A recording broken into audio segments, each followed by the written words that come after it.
নমস্কার বন্ধুরা, সবাই কেমন আছেন? তৃপ্তি রান্নাঘরে আপনাদের সবাইকে স্বাগত। আজকে নিয়ে চলে এসেছি একটা মাশরুমের রান্নার রেসিপি। আমার গলাটা কয়েকদিন এতটাই ঠান্ডা লেগেছে, গলাটা বসে গেছে, কথাটাও খুব জোরে বলতে হচ্ছে আপনাদের সঙ্গে।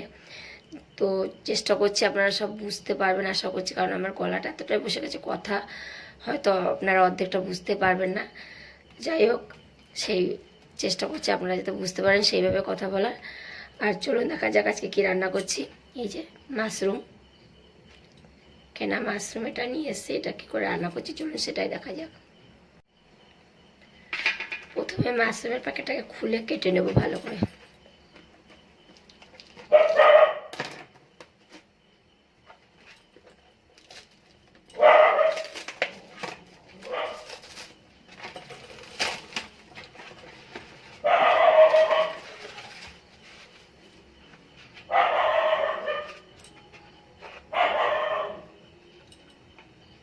এই মাশরুমটাকে এবার আমি ভালোভাবে পরিষ্কার করে নেব, কারণ এর উপরে যে নোংরাটা আছে সেটা ভালো করে পরিষ্কার করতে হবে। তো এটা ভালো করে আমি জল দিয়ে ভিজিয়ে ধুয়ে নেব।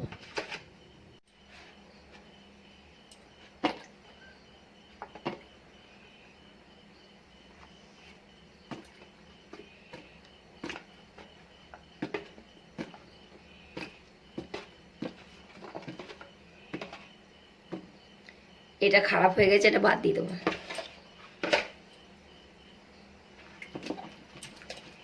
এগুলো খুব ভালো করে এরকম করে রোগড়ে রোগড়ে পরিষ্কার করে নেব।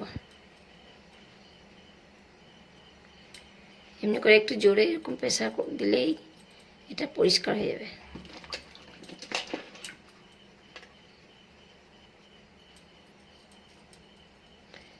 ভালো করে পরিষ্কার করে নিয়ে আবার আপনাদের সামনে আমি আসছি। মাছগুলো ভালো করে ধুয়ে নিয়েছি, এবার আমি এবার ছোট্ট ছোট পিস করে কেটে নেব।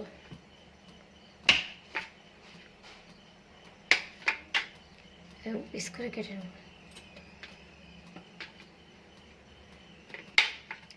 এটাকে 4 টুকরো করে কেটে নেব।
এর মধ্যে এবার আমি 1 চামচ মিট মশলা মেশাবো।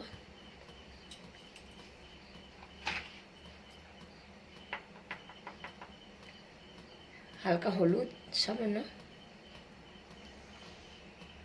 1 চামচ মতো লঙ্কা গুঁড়ি, আর সামান্য নুন।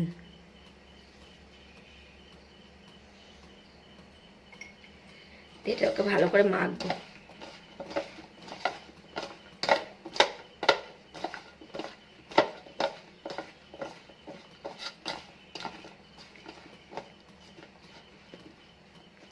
এটাকে মেখে আমি 3-4 মিনিট মতো রাখবো, ঢাকা দিয়ে রেখে দেবো।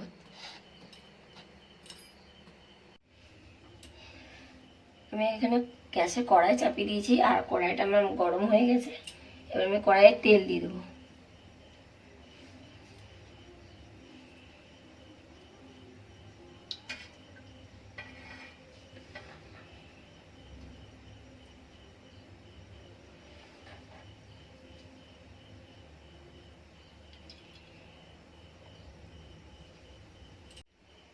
এদিকে মাশরুমটা আমি ঢাকা দিয়ে রেখে দিয়েছিলাম, এবার ঢাকাটা খুলে এটাকে ভেজে নেব। কড়াইয়ের তেলটা আমার গরম হয়ে গেছে।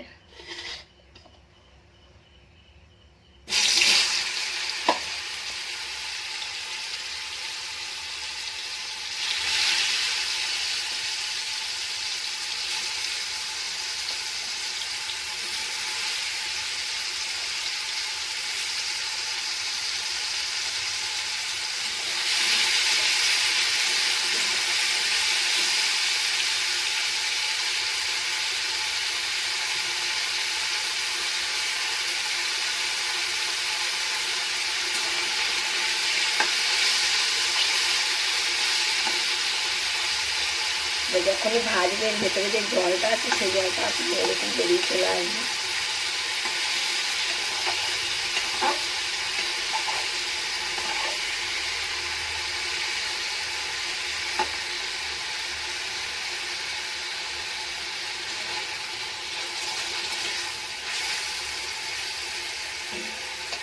এটা গ্যাসটা বাড়িয়ে খুব হালকা করে খানিকক্ষণ ভাজবো।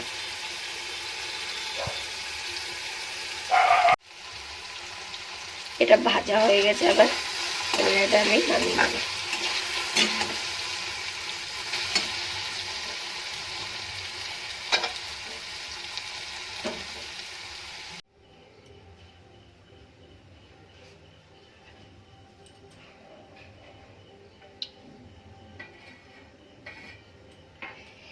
কড়াইয়ে তেল দিয়ে দেবো। আপনারা কি আমার কথাগুলো বুঝতে পারছেন? কারণ আমার খুব অসুবিধা হচ্ছে জোরে কথা বলতে, তাও চেষ্টা করছি জোরে কথা বলার। তো আমি এই চামচটা 1 চামচ মতো আমি সাদা তেল দিয়ে দিলাম।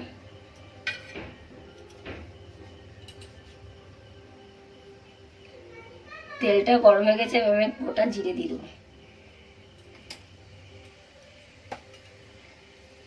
আর একটা শুকনো লঙ্কা ফাটিয়ে দিয়ে দেবো।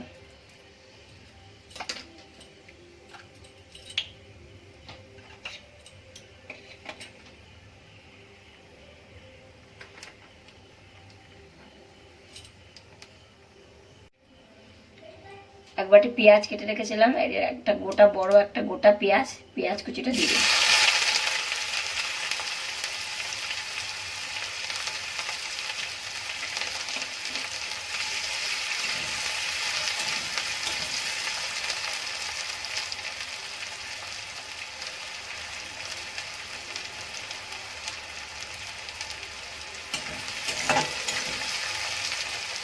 পেঁয়াজটা ভালো করে ভেজে নেব।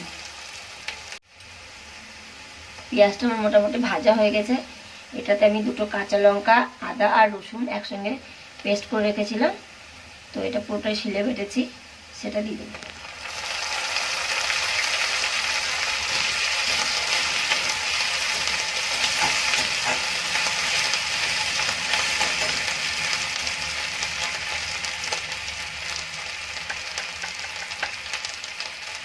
এখানে একটা কথা বলার আছে, যখনই আদা রসুন পেস্টটা দেবো তখনই ছিটতে শুরু করবে মশলাটা, তার জন্য সামান্য হলুদ দিয়ে দেবো। তাহলে কী হবে, এই যে যদি ছিটে যাচ্ছে মশলাটা, এটা ছিটবে না।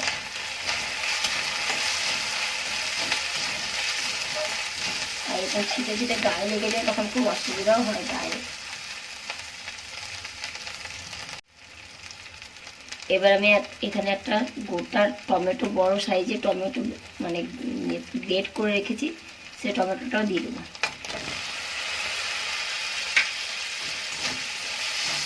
এটা ভালো করে একসঙ্গে মিক্স করে ভালো করে কষে নেব।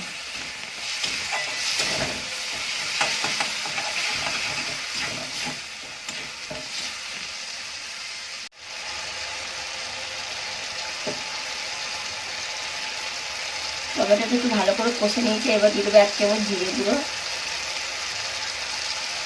1/2 চামচ মতো ধনে গুঁড়ো।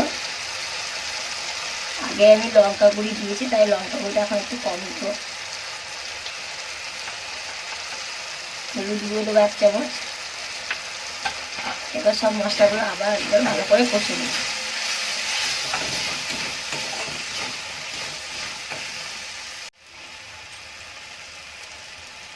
মশলাটা যেহেতু কড়াইয়ে লেগে যাচ্ছে, তাই সামান্য জল দেবো।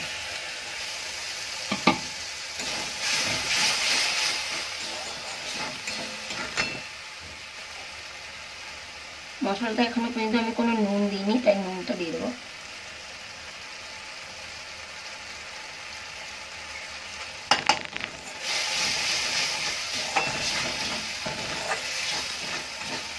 আর কিছুক্ষণ কষে নেব। এর রঙটাকে আরেকটু লাল করার জন্য একটু লাল লঙ্কার গুঁড়ি দিয়ে দেবো।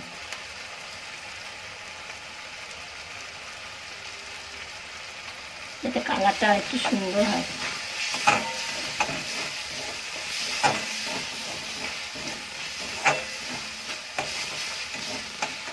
তেল ছেড়ে দিয়েছে, মশলাটা আমার কষা হয়ে গেছে, আর মশলার সমস্ত কাঁচা গন্ধটা চলে গেছে। এবার আমি এর মধ্যে দিয়ে দেবো কাসুরি মেথি, সামান্য কাসুরি মেথির পাতা,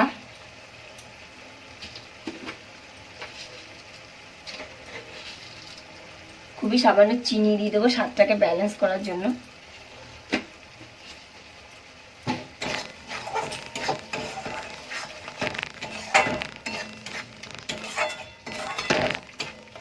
এবার এটাতে আমি সামান্য জল দিয়ে দেবো।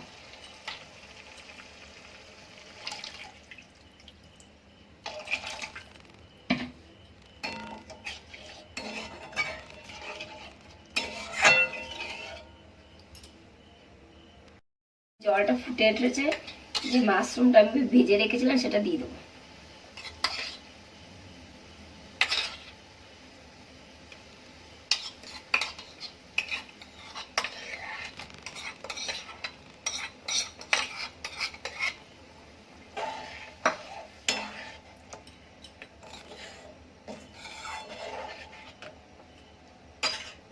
এবার এটা আমি ঢাকা দিয়ে খানিকক্ষণ ফুটতে দেবো। গ্যাসটা সামান্য কমিয়ে দেবো,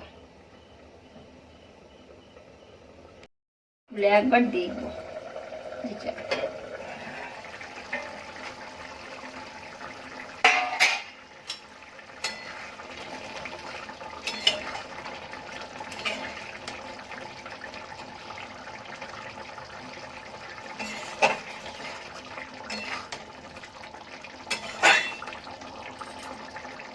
এটা আরেকটু মানে ঝোলটা আরেকটু কমাবো, দিয়ে বন্ধ করবো।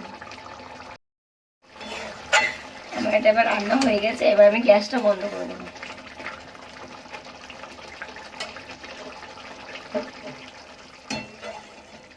বন্ধুরা দেখুন, এটা রংটা এত সুন্দর হয়েছে, দেখেই মানুষের লোভ লেগে যাবে, তো সবারই খেতে ইচ্ছা করবে। রান্নাটা আমার কেমন হলো অবশ্যই আমাকে কমেন্ট করে জানিও, আর যদি ভালো লাগে তো লাইক কমেন্ট একটু শেয়ার করে দেবেন, আর আমার পাশে থাকবেন। তো আজকের রান্নাটা আমি এখানেই শেষ করলাম।